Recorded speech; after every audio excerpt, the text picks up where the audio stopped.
always in the news. The White House bugging out about being bugged. President Obama is actually skipping a visit to the Waldorf Astoria after it was sold to a Chinese company. Now, the White House is denying that that's the issue, but with the Chinese buying up more and more of our properties, some people are worried. Real estate pro Jason Meister says soon enough it will be tough for the president to find anywhere to stay. Realtor Dottie Herman is here as well. Dottie, what do you make of this? Listen, we know that there's been a lot of reports the Chinese had maybe the Waldorf bug for a long time. What else would motivate the president to change? Because traditionally, that's where presidents of the United States stay. The president hasn't always stayed at the Waldorf. I know that for a fact. So that's just kind of gossip. I mean, I know for a fact. I live in a hotel. I know where he stayed a year ago, and it wasn't the Waldorf. Okay, but presidents have traditionally almost every one of them stayed there at least once. Yeah, well, I'm sure he has once, but if not, okay, I don't read into his mind. Okay, but you're making a lot of money in the New York City market, in part because there's a lot of money coming from outside of the country. I mean, there's a lot of money here. People say the park money here, whether it's from Asia, whether it's from the Middle East. I mean, do you see anything wrong with that inherently, with maybe the New York City being artificially pumped up by billionaires from around the world and that being a reflection even of our own local economy? Actually, I think that probably about 25–30% of New York City is foreigners. The Chinese happen to be probably now #1, but they weren't always. I see that increasing.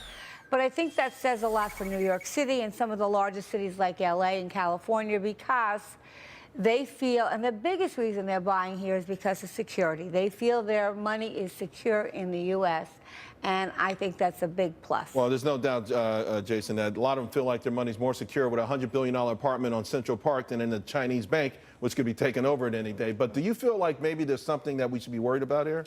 No, I mean, he could always stay at the Trump Soho, I'm sure, if Donald will take him. I think the rooms are too small. Right. They need the whole thing. I don't know. No, but what's ironic about this, Charles, is that Blackstone sold the property to Anbang Insurance, which is the Chinese company that bought it. And Blackstone actually has an anchor investor, which is CIC, which is one of the biggest Chinese sovereign wealth funds. So what's ironic about this is the Chinese own a lot of our debt. There's nothing here. I don't know with the bugging thing. I don't quite get it. All right, well, what do you get then with respect to the money that's pouring in here? Is it sustainable? Because we saw China, the stock market really was on the verge of a major crash. They stepped in, they're propping it up. For how long, it remains to be seen. But are you worried, both of you guys make a lot of money with this Manhattan real estate, that if that spigot is cut off for any reason and there's a panic, that it could really look ugly?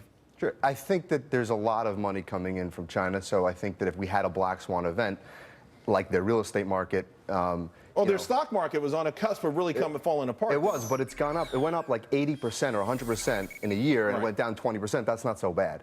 And that's why they're putting money here, because they feel that their real estate market has kind of cooled off. Second of all, we've always had foreigners, and a lot of people that buy New York are New Yorkers. I mean, the number is about 20, 30. No one knows exact. Sure. But I see many, many New Yorkers, and for the majority of people that buy New York City are New Yorkers. Can you guys, either you say, okay, extrapolate what's going on in New York, and does it reflect at all anything beyond New York? I mean, can we say, okay, New York is doing so amazing that it bodes well for Jackson, Mississippi? You're saying a rising tide? Is that a stretch? Does a rising tide lift all boats? The rising tide. We know that this tide is up here, but does it eventually even work its way out into the rest of the United States? Unfortunately, I think, and Dottie, you could disagree, I think real estate's much more local, and I think that it's not going to necessarily lift someplace in... Well, let me say this, two things. Number one, the amount of foreigners buying across the United States of America has increased. Not to the extent, because most foreigners like big cities.